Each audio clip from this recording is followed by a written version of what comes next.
First of all, I want to say I'm sitting in a Kroger parking lot recording this video. And I just noticed after I finished the video, I'm looking off a lot. It's a lot of people walking by giving me some strange looks. So please ignore me looking away from the camera 99% of the time in this video. So just jumping right into the video. Today's video is going to be about why I chose van life. Everything I speak about today is going to be solely based on my experience and not just van life in general. I feel like a lot of times when I get these questions, I don't even know how to answer them because I'm still new to van life and I can't answer them. I can only answer from my experience. Why did I choose van life? What made me want to live in my van? I feel like, well, not that I feel like, but the reason why I chose van life is because my transition back over onto the East Coast from my previous position on the West Coast, it was just the smartest move for me to make. As far as me as an individual, I don't have a desire to be in a certain location, a certain state or city right now, in this point of my life. So for me to come back to the East Coast and get a house or get an apartment to rent, or whatever the case may be, it would have been a waste of money for me. For one, because I would rarely be there. I'm always on the go. I don't like to sit still. And I've been out of work for the past 5 months. So I didn't have an obligation to be in one area. So yeah, I didn't have a desire coming back over here to be obligated to pay rent in a place I would literally just be sleeping and taking a shower. I sleep fine in here, and as far as showers, I have a membership at Planet Fitness, and they have a membership program where it's called a Black Card membership. You have access to any of the Planet Fitnesses across the U.S., and they have shower facilities. So even if I'm going in, I'm not using the gym, actually working out, I just go in and take my showers, and it's fine. I've had people ask me, do I tell the people who work at Planet Fitness, oh, I'm coming in the shower because I live in my van? No, I try to be as discreet as possible because I do travel alone most of the time, but it's also none of their business. If I'm a customer of Planet Fitness, there shouldn't be any issues with me just going in to use the shower. I've been researching van life since I got evacuated from the Peace Corps back in March of 2020. And I picked up back on it when I decided that I was going to leave my last position in California. I actually thought about buying a van out in California and driving it over to the East Coast, but that didn't work out. So I ended up finding a van on the East Coast, literally 15 minutes from where my family stays in North Carolina. So it worked out, and ever since I've got my van, it's been nothing but good luck and blessings coming my way. So I ended up naming her Ladybug, and if anybody has heard the saying, if a ladybug lands on you, it's good luck. So that's why I chose the name Ladybug for my van. First question that I get often, more than not, is what is the hardest thing about van life, or what was the hardest thing about the transition? The transition for me wasn't bad at all because I've literally been on the go, either living out of a hut, living out of different places just for my last AmeriCorps experience. I moved around a lot in the 6 months that I was on that job in California. I moved around a lot. It was not a steady roof over my head. And then before that, I was in the Peace Corps. And if you're watching this and you was in the Peace Corps, you understand that this is a lot of space compared to what you could end up with in the Peace Corps. But the hardest thing for me is nothing about the space. It's nothing about actually being in the van. The hardest thing in my experience have been just being the first person in my immediate family and friends group. Just being the first person to actually have a van, live in a van, and experience the van life. I'm often not having to, but getting questioned why I choose to live in my van, because it's still new to me and it's also very new to them. Some people think it's strange. Some people, think I'm crazy or whatever. And they also don't understand that it's not just a van to me. It's not just a car to me. So sometimes I get frustrated because I don't want to do the normal things that you would do on the car, like ripping and running back and forth. It's a lot of wear and tear on my van, for one. And for two, a lot of people say, oh, that's cool that you live in your van, or, you know, you're so cool for doing that. But I didn't do it because it's cool. I did it because it's something that I genuinely researched and found it to be the best option for me. So I chose to do it. So that would be the hardest thing for me, I would say, in my experience. It's just getting people to understand that this is just not something that I did out of the blue or did it to be cool. Like, this is literally my home now. So if you are thinking about van life, just keep that in mind. If you're the first person around your immediate family and friends, not everybody will go as hard as you will for your van. Not everybody around you will understand it. So that's been one of the hardest things, but it's whatever. Another question is, where do I park? And this person said they hope I'm being safe. I haven't had any issues so far parking my van. I can say where I don't park. I try to stay away from residential areas. Number one, because you're more likely to get robbed in a residential area. Number two, you're more likely to get towed in a residential area. So I usually park at Planet Fitnesses. They have 24-hour facilities. Walmart's, Target. I've seen Targets that's 24 hours. So any like 24-hour stores, I go in and I buy something cheap.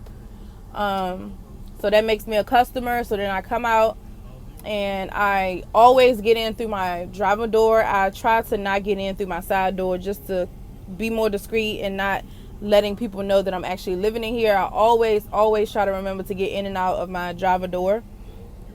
But yeah, I just go into the store, buy something, come back out, and I'll sit in my driver's seat for a little while if it's like really busy or a lot of people around me who can see me getting into the back of my van. And then I get in the back and I put my cover up over my back window and I'll be out for the night. So I haven't had any issues so far, thank God. It's been a blessing so far in the journey. And yeah, I'm also in a lot of Facebook groups where different people in different states live in the van life. They also like get me hip to different places where you can park, even in certain communities where you wouldn't think there's no parking. People offer up their driveways at their homes. So there's a whole community of van lifers out here.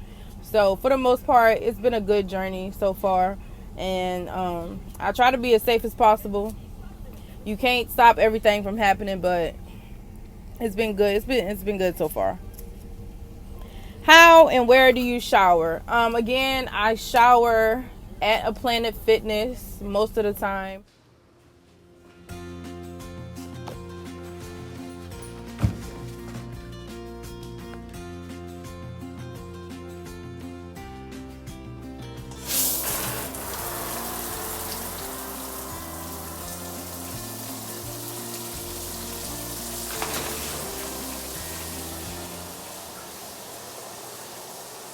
If I'm in an area around like family and friends' house, I don't mind going over asking, can I take a shower there? But I typically wake up and take a shower at a Planet Fitness, and then before I go to sleep, I'll take another shower at a Planet Fitness. It hasn't been too bad. Like, the showers are pretty good. I'll put a clip in from one day when I went in. I just take in my gym bag. I have my washcloth, my towel, my change of clothes, my body wash, my toothbrush, the whole nine, just like you getting up, going in the bathroom in your house or something. And I take a shower. What would you change if you could? I am thinking about bringing my bed down, like the height of my bed. I like a high bed anyways. But I'm thinking about bringing my bed down maybe 3 or 4 inches so I'll be able to sit up comfortably and work from my laptop. Because right now when I sit up, like if I have my hair in this ponytail or in a bun, it's a dub for that. Like, I'm having to lean over and it's a strain on my back. So oftentimes I'm either sitting on my cooler or sitting on my little stepping stool. But I want to be able to sit on my bed comfortably, like sit up. So that's something I'm thinking about changing in the next couple of weeks.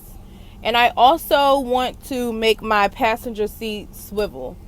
I rarely have people riding with me, but when I have people like come over or whatever, I would like to have this swivel just for an extra seat, and they could be facing, the living room area, and also it'll provide more space for this area behind the seat. So those are definitely my top 2 projects that I want to complete within the next month, before I start my new job position. It is going to be virtual, they said, up until the fall they know of. So I'm trying to have everything done before I start that. Yeah, and y'all leave me some good vibes down in the comments. I've already prayed over it just to be successful in my next position while living in my van. I'm currently also looking for the best wireless Wi-Fi or hotspot that I can get in my van, just so I can work successfully from my laptop. So if you have any recommendations on that, please leave it down in the comment section. Okay, so another question is, do I have a stove or fridge, or how do I cook my food? I don't cook in here. I don't have a stove. I do not have a fridge.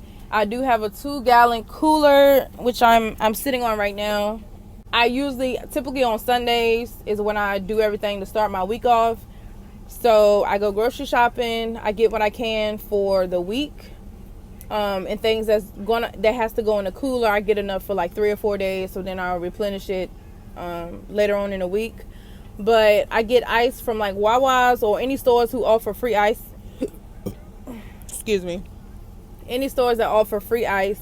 I go in and get 2 or 3 extra large cups. I fill them up, put it in my cooler.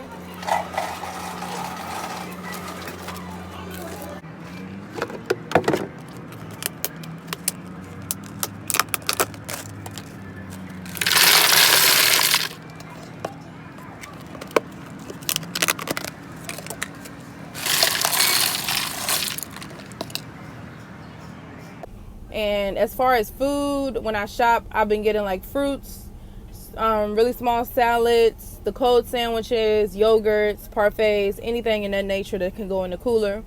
And then I have a whole snack section behind here, snack section behind my seat. But y'all gonna have to stay tuned for my MTV Cribs VanLife version. My next video, I'm actually going to record it after this one. I'm going to do like my van life tour of my van, so stay tuned for that. But yeah, I don't have a stove. If I want to heat anything up, like soups that come in the little plastic things, or like cup of noodles or something, I usually go into a 7-Eleven. And I've never noticed until I had to start using these microwaves. A lot of people use these microwaves in 7-Eleven. Like, it's more common than what I thought. But yeah, that's how I heat up most of my food. Or if I'm like in an area with family and friends, I just eat at their house or whatever.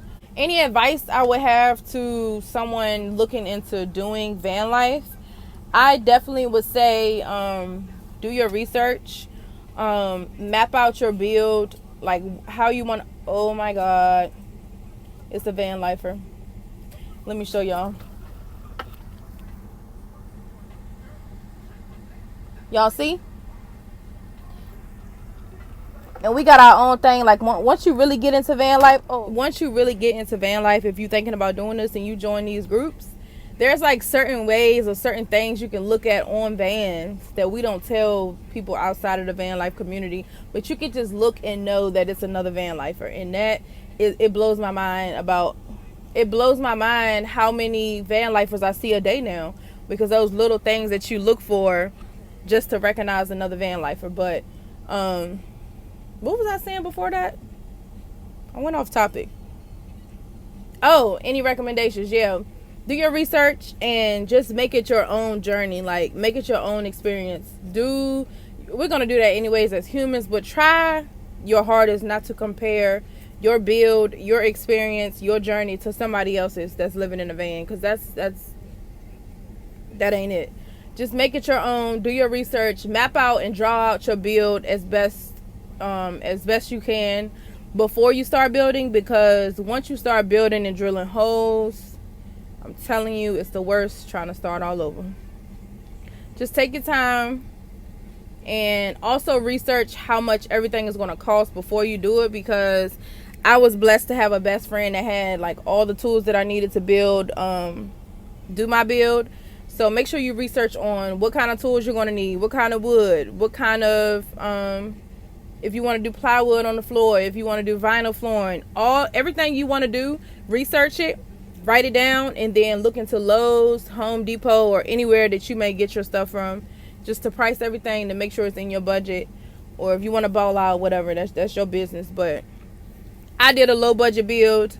I'm going to get into that when I do my house tour. I'm going to break down how much I spent, how much I paid for my van, because I get that question often too.